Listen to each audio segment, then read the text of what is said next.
अस्सलाम वालेकुम dear students, class 7 subject science. प्यारे बच्चों, आज का जो हमारा टॉपिक है दैट इज़ इंडिकेटर्स। आज हमें इंडिकेटर्स के बारे में पढ़ना है। पहले हम ये जानेंगे कि इंडिकेटर्स किन को कहते हैं। The substances which change their colour on coming in contact with acidic और basic substances are called indicators.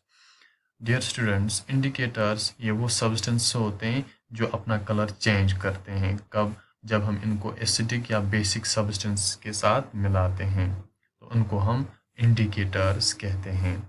Some common indicators are as, कुछ इंडिकेटर्स यहाँ पे दिए गए हैं। लिटमस सोल्यूशन ये एक इंडिकेटर है। टर्मरिक सोल्यूशन ये भी इंडिकेटर है। फिनाफ्थलीन सोल्यूशन ये भी इंडिकेटर है। चाइना रोज सोल्यूशन ये भी इंडिकेटर है। तो ये इंडिकेटर जो है ये हम इनको इंडिकेटर्स हम उन सब्सटेंसेस को कहते हैं जो अपना कलर चेंज करते हैं जब हम इनको एसिडिक या बेसिक सब्सटेंस के साथ मिलाते हैं, तो इनको हम इंडिकेटर्स कहते हैं। यहाँ पे कुछ इंडिकेटर्स यहाँ पे दिए गए हैं। तो इसके बाद दूसरा concept neutral substances. Neutral substances किनको कहते हैं? Those substances which are neither acid nor base and do not affect indicators are called neutral substances. Dear students, neutral substance हम उन substance को कहते हैं जो ना acid होते हैं ना base होते हैं और ना ही वो indicators पे कोई effect करते हैं, तो उनको हम neutral substances कहते हैं। For example, यहाँ पे दिया गया है distilled water। डिस्टिल्ड वाटर जो है ये न्यूट्रल सब्सटेंस है। अल्कोहल ये भी न्यूट्रल सब्सटेंस है। कॉमन सॉल्ट सॉल्यूशन ये भी न्यूट्रल सब्सटेंसेस है। आपने याद रखा होगा कि न्यूट्रल सब्सटेंस जो है ये वो सब्सटेंस है जो ना एसिड होते हैं ना बेस होते हैं और ना ही वो इंडिकेटर्स पे कोई इफेक्ट करते हैं, तो इनको हम न्यूट्रल सब्सटेंसेस कहते हैं। इसके बाद यहाँ पे और एक कॉन्सेप्ट है न्यूट्रलाइजेशन। अब हम ये जानेंगे कि न्यूट्रलाइजेशन किसको कहते हैं। The process in which an acid completely reacts with a base with the evolution of heat to form salt and water as the only products is called neutralization reaction. Dear students, neutralization ये वो process है, या हम ऐसे कहेंगे कि neutralisation reaction ये वो प्रोसेस है जिसमें एक एसिड रिएक्ट होता है बेस के साथ और वहाँ पे वो साल्ट और वाटर बनाता है, प्लस वहाँ से हीट इवॉल्व होता है, प्लस वहाँ से हीट निकलती है। तो इस प्रोसेस को, इस रिएक्शन को हम न्यूट्रलाइजेशन रिएक्शन कहते हैं। फॉर एग्ज़ाम्पल, मिसाल के तौर पे यहाँ पे न्यूट्रलाइजेशन रिएक्शन, यहाँ पे एक रिएक्शन दी गई है, तो इसमें मैं आपको ये समझाऊंगा कि न्यूट्रलाइजेशन किसको कहते हैं। तो मैंने पहले ही आपको कहा कि न्यूट्रलाइजेशन ये वो प्रोसेस है जिसमें एक एसिड रिएक्ट होता है, जिसमें एक एसिड कम्प्लीटली रिएक्ट होता है बेस के साथ और वहाँ पे वो साल्ट और वाटर बनाते हैं, प्लस वहाँ से हीट निकलती है, वहाँ से हीट इवॉल्व होता है। तो इस रिएक्शन को हम न्यूट्रलाइजेशन रिएक्शन कहते हैं। तो यहाँ पे एग्जांपल में दिया गया है, एक एसिड हमने लाया है हाइड्रोक्लोरिक एसिड HCl। इसको जब हमने बेस के साथ मिलाया NaOH सोडियम हाइड्रोक्साइड, ये बेस का नाम है।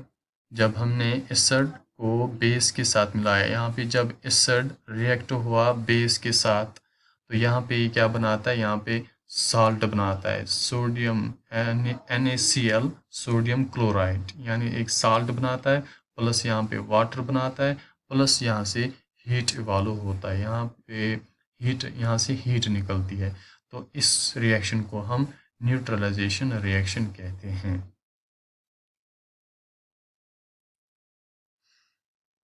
अब हम एक एक्टिविटी करेंगे, इसमें हम देखेंगे कि एसिड्स जो है ये रिएक्ट होते हैं अल्कलीज के साथ और वहाँ पे एक न्यूट्रलाइजेशन रिएक्शन होती है। तो यहाँ पे टर्म अल्कलीज आया। अल्कलीज का मतलब मैंने ये आपको पहले ही समझाया था पहले ही लेक्चर में कि अल्कलीज ये वो बेस होते हैं जो वाटर सॉल्युबल होते हैं। तो चलिए हम ये एक्टिविटी करते हैं। तो ये एक्टिविटी करने के लिए हमें कुछ मटेरियल चाहिए। तो पहला मटेरियल जो है that is sodium dilute sodium hydroxide solution. पहले हमें क्या करना है, हमें पहले डाइल्यूट सोडियम हाइड्रोक्साइड सोल्यूशन लाना है और डाइल्यूट हाइड्रोक्लोरिक एसिड और लेमन जूस, इन दो में से एक लाना है, प्लस और फिनाफ्थलीन सोल्यूशन लाना है और एक बीकर भी लाना है और एक ड्रॉपर लाना है। ये सब्सटेंसेस, ये मटेरियल्स हमें चाहिए ये एक्टिविटी करने के लिए। इस एक्टिविटी में हम ये देखेंगे कि एसिड जो है ये रिएक्ट होता है अल्कलीज के साथ यानी बेस के साथ, और वहाँ पे एक न्यूट्रलाइजेशन रिएक्शन होती है। तो चलिए हम स्टार्ट करते हैं। pour about 20 cc of a sodium hydroxide solution in the beaker। पहले हमें एक बीकर लाना है, उसमें हमें क्या करना है 20 cc। 20 cc का मतलब है क्यूबिक सेंटीमीटर, यानी 20 क्यूबिक सेंटीमीटर वो बराबर होता है 20 मिलीलीटर। यानी हमने क्या करना है, हमें एक बीकर में 20 millilitre of sodium hydroxide solution डालना है उस बीकर में, और उसके बाद क्या करना है, to this solution add phenolphthalein solution. जब हमने इस बीकर में पहले सोडियम हाइड्रोक्साइड सॉल्यूशन डाला, उसके बाद हमें क्या करना है, फिनाफ्थलीन सॉल्यूशन डालना है इस बीकर में। पहले हमने सोडियम हाइड्रोक्साइड सॉल्यूशन डाला, उसके बाद हमने फिनाफ्थलीन सॉल्यूशन डाला। तो यहाँ पे हम क्या देखेंगे, you will notice that the solution turns deep pink. जब हम इसमें फिनाफ्थलीन सॉल्यूशन डालेंगे इस बीकर में, तो यहाँ पे हम ये देखेंगे कि इस सॉल्यूशन का जो रंग जो है वो चेंज हो जाएगा। वो किस कलर में चेंज हो जाएगा, वो डीप पिंक कलर में चेंज हो जाएगा। Fill the dropper with the dilute hydrochloric acid. अब इसके बाद हमें क्या करना है, हमें ड्रॉपर को फिल करना है, यानी ड्रॉपर में क्या डालना है, उसमें हमें डाइल्यूट हाइड्रोक्लोरिक एसिड डालना है। ये ड्रॉपर हमें फिल करना है डाइल्यूट हाइड्रोक्लोरिक एसिड के साथ, यानी इस ड्रॉपर में हमें ये डाइल्यूट हाइड्रोक्लोरिक एसिड जो है इसमें डालना है ड्रॉपर में। Allow the acid to fall in the beaker drop by drop. Go on stirring the beaker. इसके बाद जब हमने ड्रॉपर में डाइल्यूट हाइड्रोक्लोरिक एसिड डाला, उसके बाद हमें क्या करना है, हमें इस ड्रॉपर के साथ इस बीकर में एक एक कतरा इस डाइल्यूट हाइड्रोक्लोरिक एसिड का एक एक कतरा इस बीकर में डालना है, और इसके साथ में हमें क्या करना है, स्टायर करना है बीकर में, यानी उसको इसके साथ मिलाना है। You will notice that at some stage, by addition of 1 drop of acid, the solution suddenly becomes colorless। तो हम ये नोट्स यहाँ पे करेंगे कि एक स्टेज आ जाएगा जब हम इसको एक एक इस एसिड का एक एक ड्रॉप ऐड करते जाएंगे, तो एक स्टेज आ जाएगा। उस स्टेज पे क्या होगा, इस सॉल्यूशन का कलर जो होगा बिल्कुल चेंज हो जाएगा, यानी कलरलेस हो जाएगा। It is because at this stage the sodium hydroxide solution has completely reacted with hydrochloric acid to form salt and water। ये क्यों हो जाएगा, इसका कलर जो इस सॉल्यूशन जो इस बीकर में सॉल्यूशन था, इसका कलरलेस क्यों हो जाएगा, ये इसीलिए हो जाएगा क्योंकि इस स्टेज पे जो सोडियम हाइड्रोक्साइड सॉल्यूशन होगा वो कम्प्लीटली, जो इस बीकर में जो सोडियम हाइड्रोक्साइड सॉल्यूशन जो है वो कम्प्लीटली रिएक्ट होगा हाइड्रोक्लोरिक एसिड के साथ, और वहाँ पे वो साल्ट और वाटर बनाएंगे। Thus the last drop of the hydrochloric acid makes the acid in excess। तो क्या हो जाएगा, ये जो हाइड्रोक्लोरिक एसिड का लास्ट ड्रॉप जो होगा वो यहाँ पे इसकी कंसंट्रेशन, एसिड की कंसंट्रेशन ज़्यादा हो जाएगी, and hence the colour of the phenolphthalein changes from pink to colour. तो इसके बाद क्या हो जाएगा, जो फिनाफ्थलीन का कलर जो होगा, जो पहले पिंक था वो चेंज हो जाएगा, बिल्कुल वो चेंज हो जाएगा, यानी कलरलेस हो जाएगा। Touch the beaker immediately after the solution becomes colourless.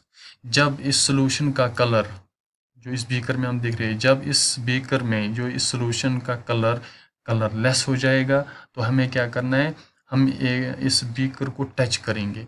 जब हम इस बीकर को टच करेंगे तो यहाँ पे क्या होगा, ये बीकर जो होगा ये गर्म होगा। ये गर्म क्यों होगा? क्योंकि क्योंकि यहाँ पे जो न्यूट्रलाइजेशन रिएक्शन हुई, यहाँ पे जब एसिड और बेस रिएक्ट हुआ और वहाँ पे साल्ट और वाटर बन गया, प्लस यहाँ पे हीट इवॉल्व हुआ, प्लस यहाँ पे हीट यहाँ पे निकला। तो इस हीट की वजह से ये जो बीकर जो होगा ये गर्म होगा। तो रिएक्शन यहाँ पे दी गई है। एसिड, यहाँ पे कौन सा एसिड हमने लाया था? Hydrochloric acid. इसको हमने बेस के साथ मिलाया। वो बेस कौन सा हमने लिया? Sodium hydroxide. तो यहाँ पे जब ये दोनों एसिड बेस रिएक्ट हुआ तो यहाँ पे इन्होंने सोडियम क्लोराइड यानी एक साल्ट बनाया, प्लस यहाँ पे हीट, प्लस यहाँ पे वाटर बन गया, और प्लस यहाँ पे हीट इवॉल्व हुआ यानी हीट यहाँ पे निकला। तो ये था न्यूट्रलाइजेशन रिएक्शन। इस एक्टिविटी के ज़रिए से हमने यहाँ पे देखा कि जो एसिड जो है ये रिएक्ट हुआ बेस के साथ, और यहाँ पे एक रिएक्शन हुई, उस रिएक्शन का नाम है न्यूट्रलाइजेशन रिएक्शन।